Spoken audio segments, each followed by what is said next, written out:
Am I doing it? Yeah. Am I doing it? Yeah. I'm your man's Nic Rattlehead, and behind this camera is my friend, my pal, my compadre, my amigo, my man's with the master plan, 100 grand, only you, me, and God knows how much I love this guy, man. What's his name? Matt the Graff. And we would like to collectively welcome you to Aftershock Reviews, your place for the best extreme music reviews. And now I have the honor, the privilege of giving you an album that has meant a lot to me, especially like the past few months. And the name of this album is called Años and Infierno by California's Xibalba. Now, forewarning, if I mispronounce anything, especially since all the track titles are in Spanish, I apologize, but I love this thing, man. Love this thing, right? Now, to give you a little bit of backstory, this will be the third album for Xibalba that I have personally been into. Their previous EP, which came out in 2017, I was really digging, and Spotify gave me the suggestion for it. I think I was listening to probably Gate Creeper at the time or Two Mold, one of those two.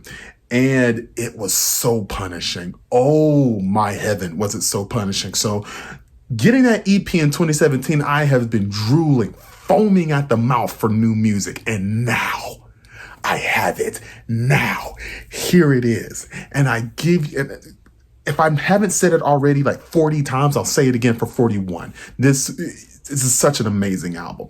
Now, it's produced by Mr. Arthur Rizk. So if that's a familiar name to you, if you've listened to this year's Black Curse album, he is the producer for this one. So as punishing and raking and gnarly as that album is, it's like he took inspirations, the band included, of hardcore and doom metal and death metal and threw it all together, put some duct tape on it, right? And then put it out to us. So what we've got is a Frankenstein monster that somehow has some weird sense of cohesiveness, and it just makes for an engaging, and it makes for a bone snapping, brain stem stomping of an album. Holy cow. So let's go ahead. Let's get into it. Now, if you see me look off screen, that's also because I'm trying to make sure that I read these names and make sure that I'm pronouncing it right. So the first track, La Injusticia. This is the opener for this album, right? And of course, since it's an opener, we get the ambient noise, and then it leads smack into the track, right? Now, this is your normal balls to the wall, letting it all hang out death metal track. Now, the vocals are so dangerous and pained and enraged, right? And the great thing about this album that you'll also get a chance to notice if you ever give it a listen, which I highly hope you do, is the fact that they're able to translate that pain and that anger seamlessly to you. As you're listening to this album, you might get a little angry. You might get a little bit frustrated, right?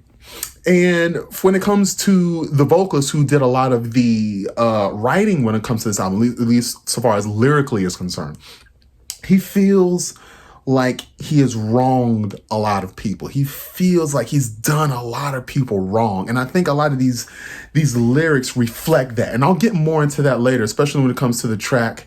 I think I'm going to be quoting from Santa Muerte, right? But for this track in particular, if we're staying on topic, this track is your typical death metal intro track. Not saying that that's bad. It's actually really good. Picture it kind of like how the intro for Trumpeting Ecstasy was by Full of Hell. Straightforward grind track, but it is still great. But the best, and I know it's really cliche, but the best is yet to come when it comes to this album, because Corredor de la Muerte is next. And what it is it's a doom track, and it pump fakes you hard. Like Allen Iverson, it pump fakes you because it comes in like it's about to come in with a full head of steam, like a big rig with no brakes. And then all of a sudden you get these hazy, reverb drenched guitar riffs, right? And it slows down to a snail's pace, to a caveman pace. And it is crushing. It is smothering, right? But at the same time, it is oddly pretty. And what I really did like about this album was they gave me a lot of great melodies to come back to. And Corredor de la Muerte is the start of this trend, right?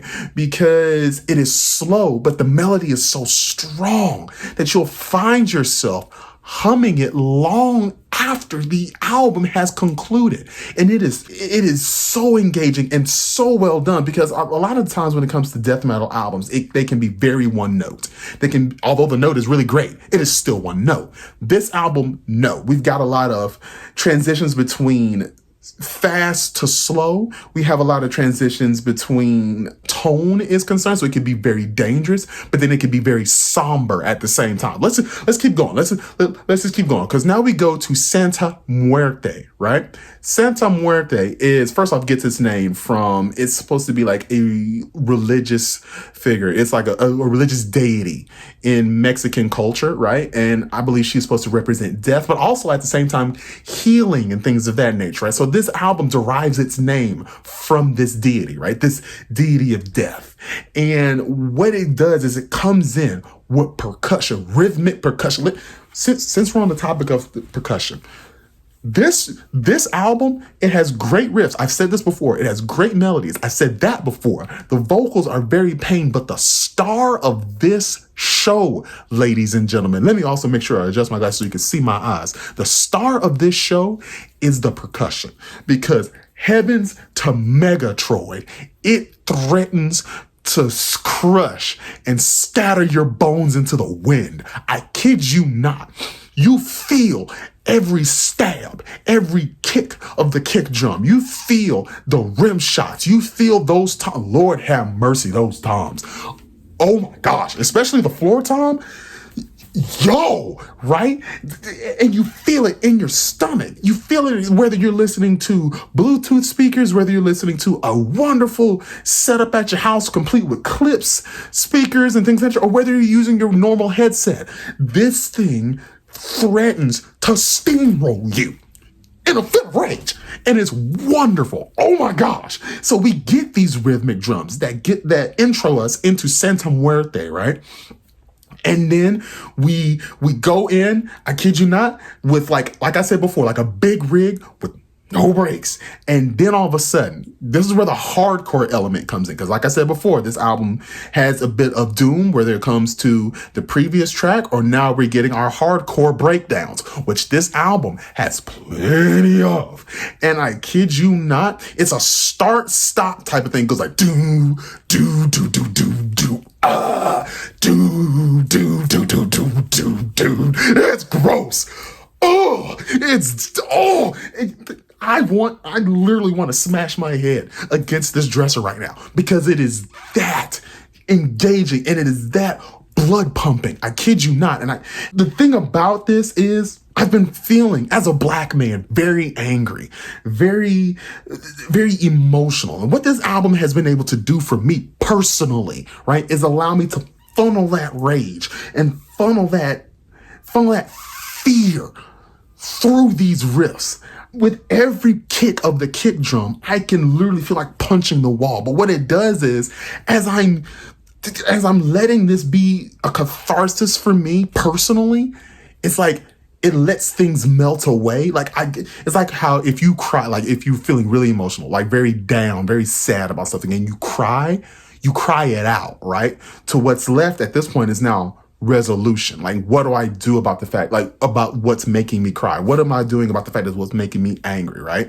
So this album allows me to feel and cut loose to where all that's left is the fact that, okay, now what can I do about this? This album is great. I kid you not, this album is great. And Santa Muerte's breakdown is just like the epitome of that for me. Because when I first heard it, I could not believe what I was hearing. And then after this start and go hardcore breakdown, we go back into another blitzkrieg riff, and it's gnarly. I kid you not, it's great. And then we go into the instrumental Saka, right? Now, Saka, there's no vocals. Not at all. But we get these tribal-like drums. This proves my point that the star of this show is this percussion, because it comes in with these rhythmic, tribal-like drums. And it's like the riff says, okay, I see what you're doing there. And it holds the percussion's hand and accompanies it like any good riff should. And it just, it explodes.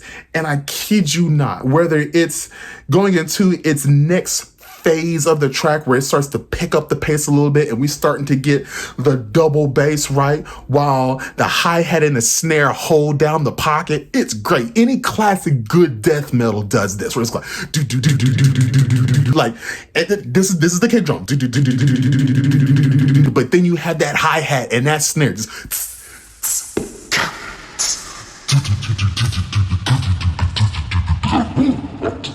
it's good. It's phenomenal. I love it. And it's yet again a good change of pace, making sure that the album is not one note. And then we get into the second single of the album, right? This was the second single release, called the title track, Años and Infierno. And look, let me tell you something. This might have the best riff out of this whole album.